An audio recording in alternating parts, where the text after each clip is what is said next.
morning, friends. Happy Mother's Day. I'm going to show you a few of the exercises we're going to do today. We may do some, we may do none. We're going to switch depending on who your child is and what their needs are. So I just wanted to show you a whole bunch of different things that we may or may not do. I sent out the list of items that you may need for today. Hopefully you are all enjoying the day, and here we go. All right, the first thing we're going to do is we're going to take our can of soup or any other heavy can. If you have a weighted ball, that's really what this is kind of replacing. But I'm going to use a can of soup, can of pumpkin, anything like that that's got a little bit of weight. We're going to start on our hands and knees, and we're going to have your child try to roll the can inch by inch. We're going to roll it all the way forward. Okay, and then we're going to try to roll it all the way back with that same hand. This is going to work on motor planning, coordination, and strength. And then we're going to switch. We're going to do the other hand, try to roll it all the way forward.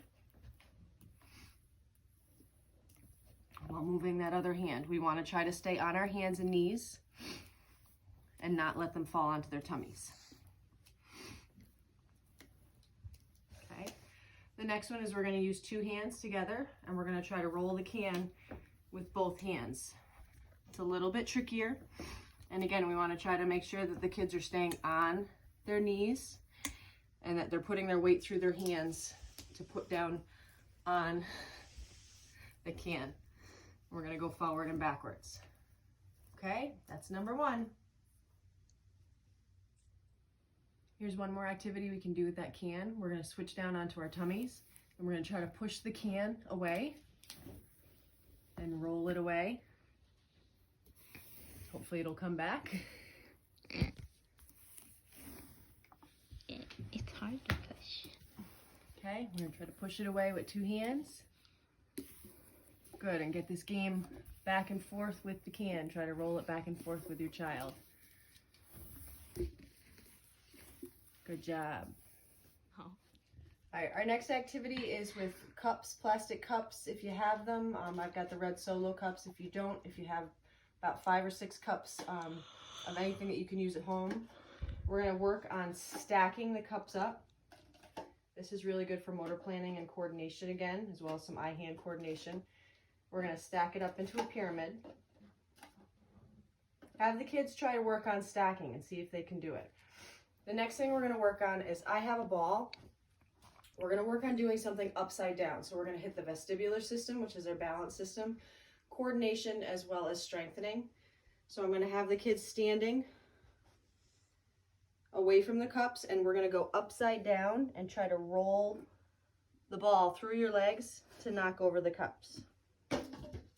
Okay, we're going to do that a few times. You can use soda bottles or empty water bottles, whatever you have at home. We're going to pull that into another activity as well. So we're working on that idea of stacking. If you want to pull the soup can back in, you can have them try to roll the soup can and push to knock the cans over. It's going to be a little bit trickier because this doesn't have as much ability to roll as smoothly as, say, a ball does. So we'll kind of change it up depending on the needs of your child. All right, our next game is a fun one. The kids always love it at school. We're going to work a little bit on body bowling. So I set up my cups. This is a really good one, again, with those soda bottles or empty water bottles. We're going to set the cups up in a pattern with 1, 2, and then 3 in the back row. You can make it bigger, you can make it smaller, depending on what you want to do. And what we're going to do is have the kids try to lay down on their sides. I'm going to do it kind of in a shortened version with my legs up because I don't have room. We're going to try to have the kids roll on their sides. This is called log rolling. And we're going to roll all the way over and try to knock over the cups as best they can. Okay? I'd really like for the kids to go a good distance, maybe 10 feet of rolling, which would be awesome. You want to make it a little more challenging, we might throw a line of pillows in the way. So put a line of pillows, maybe even use a cat. Put a line of pillows in their way so that they have to roll up and over the pillows. It'll make it a little bit more challenging. So when they're rolling, they've got to use their muscles to get up and over the pillow and keep on rolling. Okay? That's another activity we're going to do this week. All right, friends, here's another game we're going to try today. We're going to work on some developmental positions, and we're going to have a little bit of fun. This is a great one to do with another parent. It's another one to do with a sibling. Have a little bit of fun with it. and we're gonna do clean up my backyard, or don't throw your snow in my backyard, especially since we just had snow yesterday. First thing you're gonna need is a bunch of pieces of paper. I just took a bunch out of recycling. You wanna use newspaper, regular paper, anything. Doesn't have to be clean paper, whatever you've got at home. We're gonna practice that crumpling up.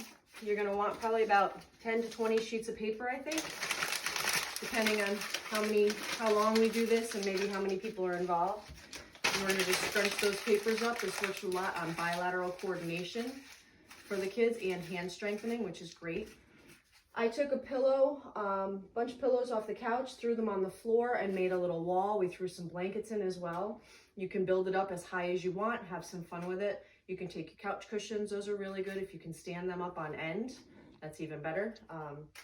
But my daughter's gonna help me. She's got a bunch of snowballs. We're gonna start up on our knees, up nice and tall. Keep your bottoms up tall.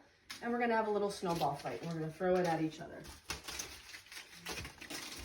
Try to see who can get rid of all their snowballs first.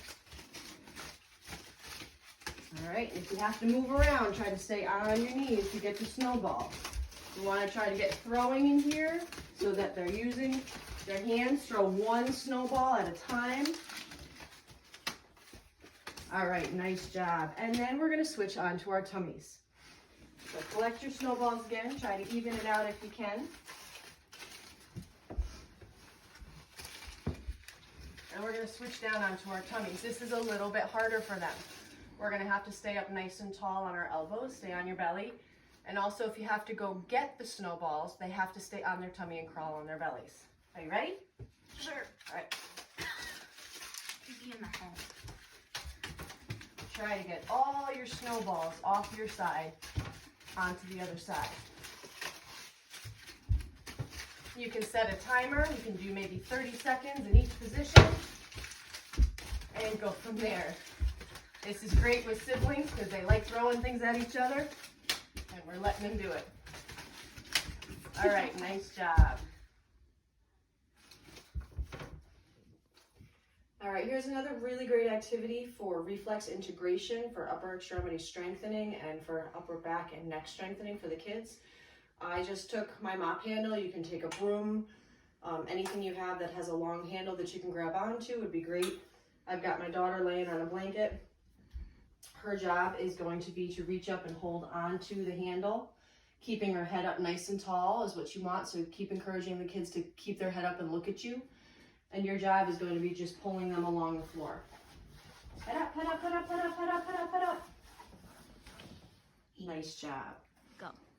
All right, this next one we're gonna do, you can use spots on the floor. I know you guys were great with using the tape. We're just gonna put 2 spots on the floor, probably about a foot apart. I'm gonna use my poly spots. Again, you guys can use painter's tape, whatever works for you. Okay, we're gonna put both feet on one spot first and our hands down on the ground, almost in a bear walk position, okay? And what I'm gonna have the kids do is we're gonna jump our feet side to side from spot to spot.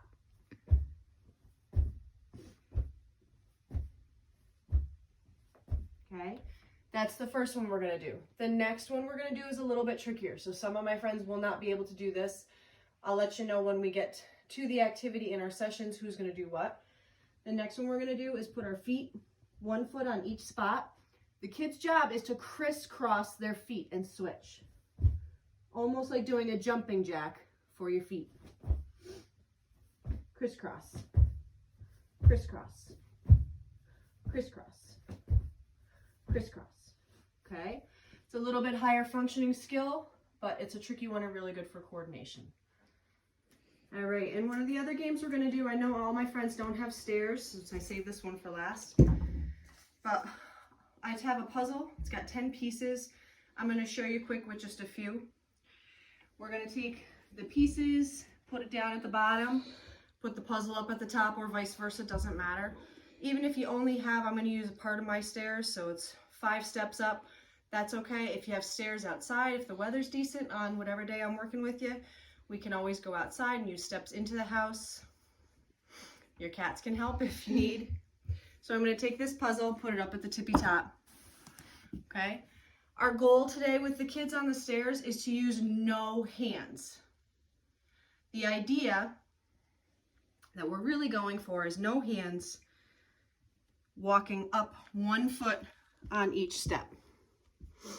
Okay, same thing coming down. Our goal eventually is to get 1 foot on each step without holding on. Some of my friends will need to use the railing. Some of my friends will do 2 feet per step. I'll let you know when we get there. Okay, so we're gonna start. I'll show you just a couple. We're gonna take one piece at a time. I'm gonna alternate my feet with no hands.